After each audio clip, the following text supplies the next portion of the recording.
probably want to move this over. Hey, Santos. Morning. Morning. Morning. Thanks for coming. Morning, guys. Good, sir. Morning. Morning. Welcome back. Oh, hey, you must be Carson. Yes.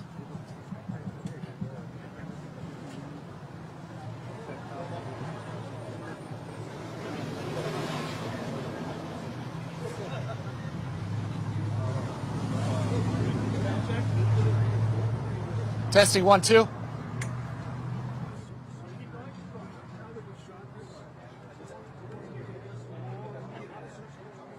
Yeah, we can do that. You guys even need this anymore? You already got your B-roll, right? Yeah, but if you guys make grip, Hey, how about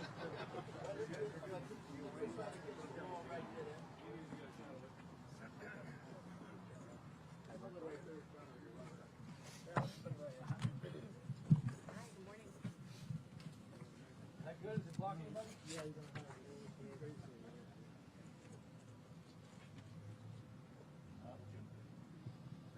That good? You guys ready? All right. Everyone ready?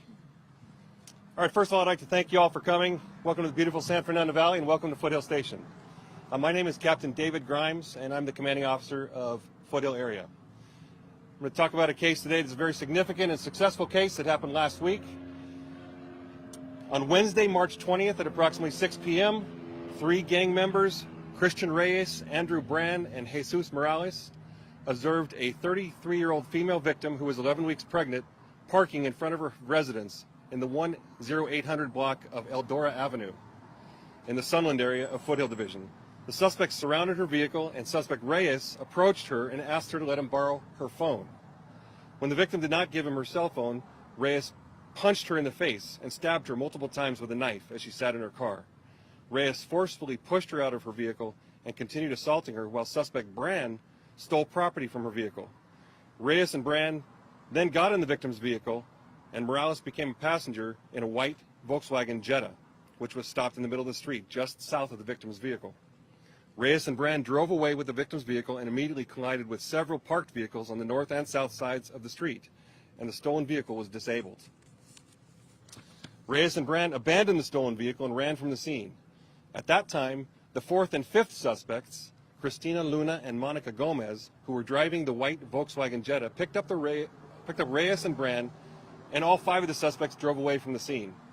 The Los Angeles Fire Department was summoned and arrived within 4 minutes of receiving the call, and the victim was transported by rescue ambulance to Holy Cross Hospital, where she was treated for her injuries.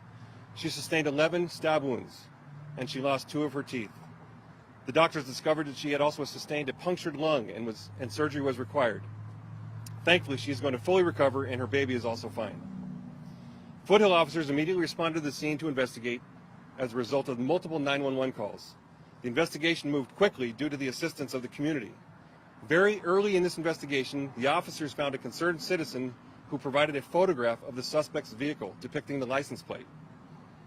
A records check of the vehicle plate revealed that the vehicle had been impounded a week prior by gang enforcement detail officers from Hollenbeck area. The Foothill officers immediately contacted Hollenbeck officers to see if they knew who had been in the vehicle on the day of the impound. The Hollenbeck officers recalled the impound and were familiar with a passenger who was in the vehicle when it was impounded, whom they knew to be a gang member who lived in their area. Additionally, the primary investigating officers from Foothill located a surveillance video of the crime, which depicted the suspects and their actions during the carjacking and attempt murder. The officers quickly made still photos from the video and provided those photos to the Hollenbeck officers. The Hollenbeck gang enforcement detail officers immediately recognized the suspects and knew them to be gang members. On Thursday, March 21st, around midnight, just 6 hours after the initial crime had occurred, Hollenbeck gang officers observed 3 male Hispanics matching the description of the carjacking suspects in the area of 1400 block of Tremont Avenue. They took them into custody without incident. Foothill area officers responded to the Hollenbeck Division and transported the suspects back to Foothill for questioning. After the suspects were interviewed, it was determined that one of the 3 suspects was not involved in this crime and was released, but the 2 others were identified as Christian Reyes and Jesus Morales. On Friday, March 22nd, one day later, Hollenbeck officers located the involved white Volkswagen Jetta, conducted a traffic stop on the vehicle, and arrested the 3 remaining outstanding suspects, Andrew Brand, Christina Luna, and Monica Gomez. A search warrant was written, signed by a judge, and served at Brand's home immediately. And the victim's stolen property, most of it, was recovered at that scene. The knife believed to be used in the crime was recovered from the victim's vehicle and is being analyzed to confirm that fact. The suspect's vehicle was impounded and is also being analyzed for DNA, serology, prints, and other trace evidence. Foothill area gang detectives prepared all the necessary reports and presented the case to the District Attorney's Office for filing. On March 25th, after careful consideration and review, Deputy District Attorney Adan Montalban filed the following charges against the 5 arrestees. And you see the charges on this poster board. I'll read them for you. Christian Reyes, attempt murder, aggravated mayhem, carjacking, robbery, hit and run, gang enhancements, use of a knife during a carjacking, and great bodily injury enhancement. Andrew Brand, attempt murder, carjacking, robbery, hit and run, gang enhancements. Jesus Morales, attempted murder, carjacking, robbery, hit and run, and gang enhancements. Christina Luna, attempted murder, carjacking, robbery, hit and run, gang enhancements. And Monica Gomez, attempted murder, carjacking, robbery, hit and run, and gang enhancements. The investigation was successful for several reasons. First of all, multiple concerned neighborhood sources provided information almost immediately, including surveillance video, which was essential in positively identifying the suspects and corroborating the facts involved in the crime. This investigation is also an example of really strong investigative police work by gang enforcement details and detectives from 2 different divisions throughout the city of Los Angeles. It's a great example of policing with partnerships both inside and outside of the Los Angeles Police Department. We would not have been able to arrest these suspects for their horrific crimes so quickly if it were not for the immediate assistance of the victims, the community, and the cooperation between the 2 divisions. As a final note from me, we believe that this incident was an isolated incident. We have no similar crimes in the area, and the victim seems to have been chosen at random. Sunland is a very safe community, and as of this morning, overall part-1 crime is actually down in Foothill Division by 14.3%. That being said, we are still providing an extra measure of service to that community. We're putting extra focus and patrols in the area to ensure that the community is safe and place the community at ease. Again, all 5 suspects are in custody and will be vigorously prosecuted for their heinous crimes. At this point, I'd like to introduce Councilwoman Monica Rodriguez from Council District 7, who has some words. Good morning, and thank you, Captain, for capturing everything that transpired so tragically last week. I have been in communication with the family, and our hearts continue to be with Miss Wynn and her family through this tragedy. I'm here today to really celebrate and acknowledge the work of our incredible police officers and how they have such an outstanding cooperative relationship working together to help identify and apprehend the perpetrators of this crime.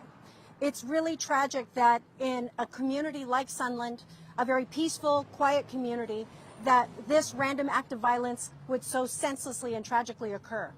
And for this family, this young family that is just beginning to have to endure this kind of trauma so early in Miss Wynn's pregnancy is really especially tragic. For me as a mom, to have to imagine what that might be like is just horrific. And so I want to thank the members of our LAPD divisions, both Foothill and Hollenbeck, for doing such an outstanding job. I also want to thank, I was with one of the members of our LA City Fire Department this morning that responded to the call within minutes to help tend to Miss Wynn's injuries, and I am happy that she is on the road to recovery.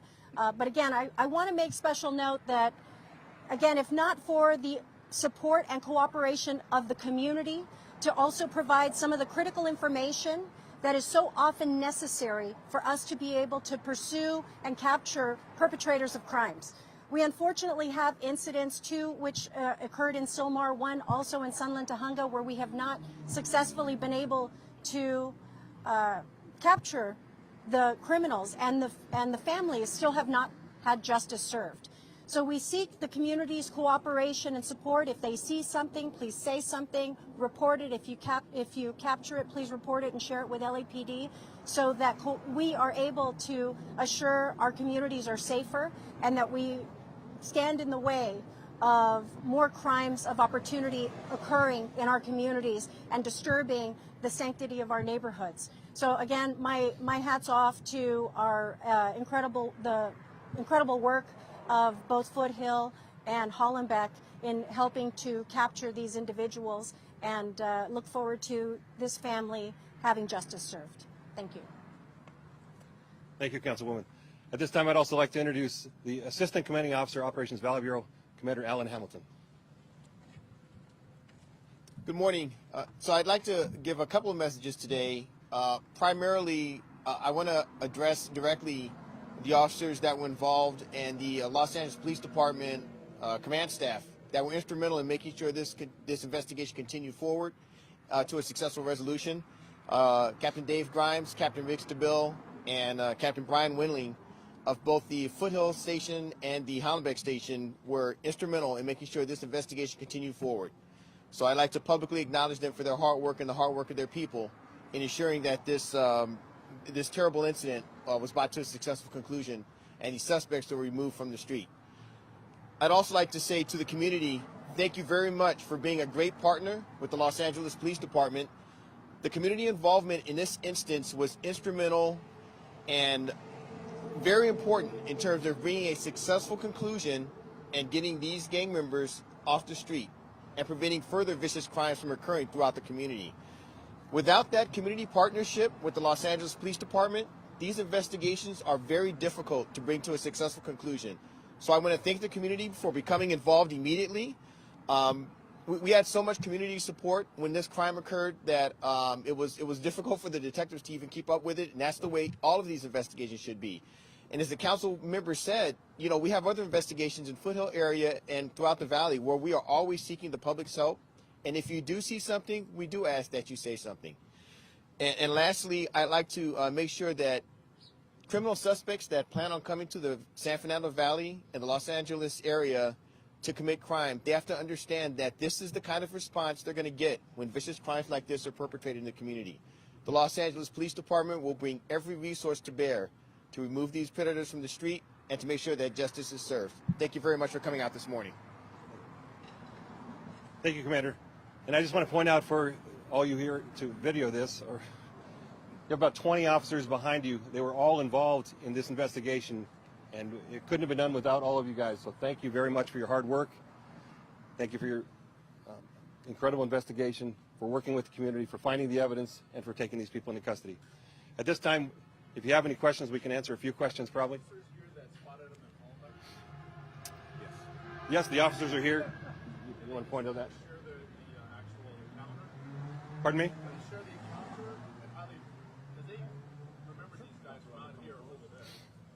Yep. Stand by.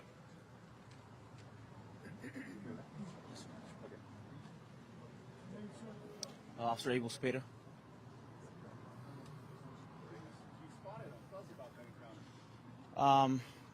Like everyone said prior, there was basically the best teamwork we had from Foothill officers. I got in contact with Officer Chad Butler and Steve Underwood, who were primary on the initial call.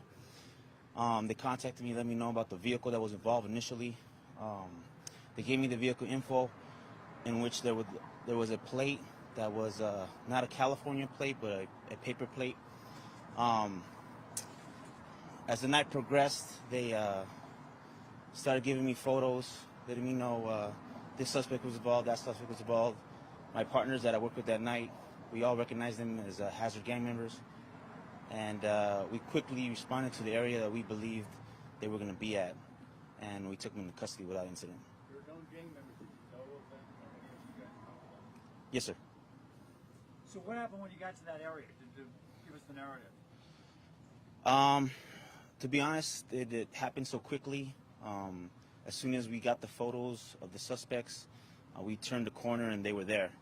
In the vehicle? They were coming out of a location where we knew that they would be hanging out of, and we took two of them into custody that night without incident. So You got the photos. You were in your car at the time you saw them coming out, and you already had pictures. we were getting photos through our emails, as far as LAPD emails. Is how we send photos to each other. and we basically were able to identify right away through those photos of the email. And so again, you just tell me again how you approach them. As far as my partners, we were working that night. We knew the location we had an idea as far as the location they'd be hanging out at, and that's the location we went to right away. It was basically spontaneously as far as us making a turn and they were there. So it was the luck of the draw as far as their being there at the right place at the right time and us knowing what location to be at. And no resistance or anything? No resistance. Can you give us an idea, was that a residence or a park or a commercial building? It's a residence at that location, on Tree. General area. Cepeda, forgive me, we missed your first name. Abel Cepeda, sir. ABEL? ABEL. My last name is CEPEIDA. Thank you much. Question for the captain, if we could. Yes, sir. So the DA's filing talked about this crime being committed at the direction of a street crime. Long drive from Boyle Heights to try to steal a cell phone or even to steal a car. What do we think was the subtext? What was going on here? What did the gang want to do? Yeah, I'll actually let the. And you don't have to look at me. Thank you. I'll let the detective handling give that information if he can. Okay. Detective Armando Acero may be able to handle that question. You want to ask it again to him? I'm sorry, I don't know what the question How we know there's gang motivation, if we know. What do we think the gang wanted to accomplish here? What was their goal? Were they attempting to actually murder somebody, or was that just a carjacking? They were here for a reason other than the carjacking that occurred. They were here, we believe, to purchase narcotics, and this lady just happened to be coming home at the wrong time when they were there. So why did they approach her? Because as she came home and she was parking, the car that she has is actually a nice car, and they noticed that she was alone. The three main suspects at the time surrounded the vehicle, and she was vulnerable to them. So it was they took the chance, and it worked for them in that case. So, crime of opportunity for them to get a car? Well, I'm not sure that they just wanted to get the car. There were some issues that were going on. I can't disclose them at this time. And there's a reason why the three male suspects were out of the vehicle. There was some type of a dispute going on, I can say that. And then they saw the opportunity to take the vehicle from this lady. A dispute among the 5 accused here. It appears to be like that, yes. Were they under the influence? I couldn't tell you that at this point. Narcotics known to be in the area then, sir, if they were there for that purpose? They were there. They were in the area, not in that specific location, but they were in the area attempting to get narcotics. So, I'm Detective Armando Acero, the gang unit detective from Foothill. detective, spell that last name first, please. Acero. And then could you elaborate on this dispute that's going on between the 5 accused? So was it a matter of the other 3 got kicked out of the car and they needed a ride, or what was going on? Not necessarily. It just appeared to be a dispute amongst them. They were not agreeing on something, and I can't go into detail on that. But the 3 males exited the vehicle, and that's just at the right time when this lady happened to be coming home. One more question. Captain, listen, like on the last one, you were saying that oftentimes we need help in solving this. Is this extraordinarily a quick resolution in these cases? Do they often take longer to... Often crimes take a lot longer to solve. In this case, we were able to take everyone into custody within 2 days, and that's extraordinary. But again, with the help of the community, we can do this more often. So we need people to provide video and provide witness statements and keep their eyes open. And as the councilwoman said, if you see something, say something, call 911. If something's just suspicious, you wonder if something's going on, call the non-emergency line, 1-877-ASK-LAPD, and we will go and investigate and see if there's something going on. But yes, it's kind of extraordinary that we've got 5 people in custody within a couple days, and that's why we're having this conference, because it was such a great ending to a tragic incident. Okay. Thank you. That's it. Thank you much. Thank you. Thank you very much. Thank you. No problem. Thank you very much. Thank you all, guys, for coming. Everything you guys did was amazing. Do you have anybody that speaks Spanish that might want to just give a brief overview of the Spanish movement? Don't lean against walls. Get stuff all over. Yeah. Armando. Maybe Armando Acero. He does habla español. Would you be